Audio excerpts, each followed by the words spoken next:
Sketch each of the following for x between 0 and 4 pi. So this is the first one, y equals negative 4 sine 2x. We know that the standard sine has an amplitude equal to 1 and a period equal to 2 pi. The 2x in here is going to mean that the period for this one is pi. Now, we know that the standard sine is 0 at 0, and the next 0 is at pi. So this one would move in to pi by 2, and then the next 0 after that would be at 2 pi, but that's going to move inwards. So all of the zeros are just now pi by 2 apart, instead of being pi apart. The 4 out here means the amplitude is now 4, and the negative means that it's going to be a reflection of the standard one in the x-axis, which means instead of coming upwards here, it's going to start by going downwards. So what we're going to have is negative 4 there, and then it's going to be 4 here, and then negative 4 in this gap, and then 4 in this one, and then negative 4, and then 4, negative 4 down here, and then 4 like that. And we know the shape, so we can just then draw it on. I actually missed that bit, so let's just trying to rush. So it's going to look like that, and then down here, through there, up there, and so on.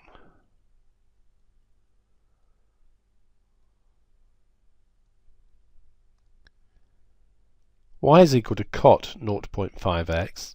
Just think about the standard cot x curve first. Of course, we know that's cos x over sine x. So we're going to have asymptotes every time the sine is 0.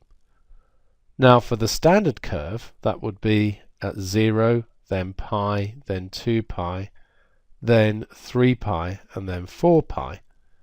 But remember, for cot 0.5x compared to this one, that's going to be a horizontal dilation, scale factor 1 divided by 0.5, which is 2.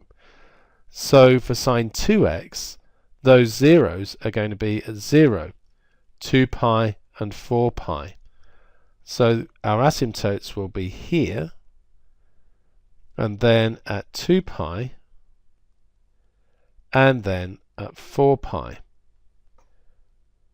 Now, for the cosine, that's usually 0 at pi by 2, and then at 3 pi by 2, and then at 5 pi by 2. So apply the dilation, and that's going to be at pi, 3 pi, 5 pi.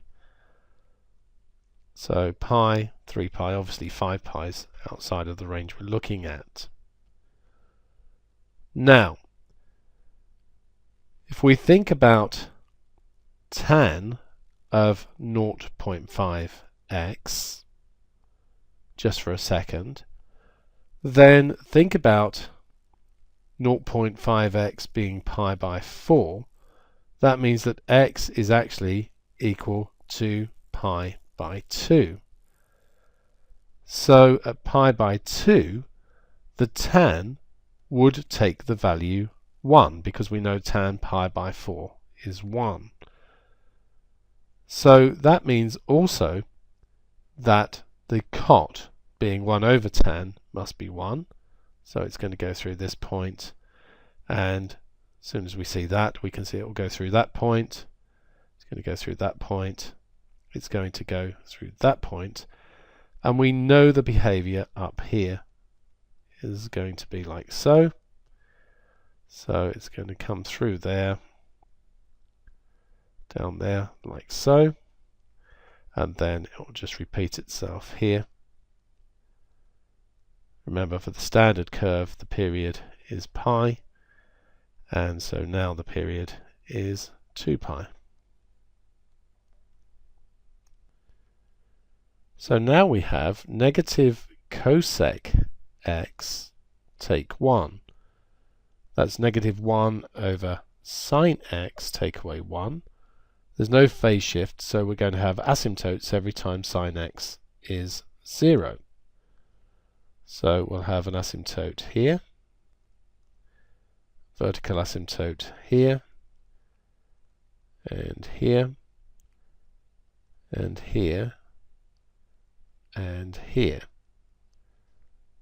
Now, think about pi by 2. Sine of pi by 2 is 1, so that's going to be negative 1 take away 1. It's going to be at negative 2. And then think about 3 pi by 2, where we know sine is negative 1, so we'll have negative 1 over negative 1 take away 1. That's just going to be 1 take away 1, which is 0. So that's going to be there. And then we know the period is 2 pi, so it's going to repeat itself. So that one's going to be there, and that one's going to be there. Now, the normal cosec has a U shape here, but this is a negative cosec, so we know it's going to be upside down.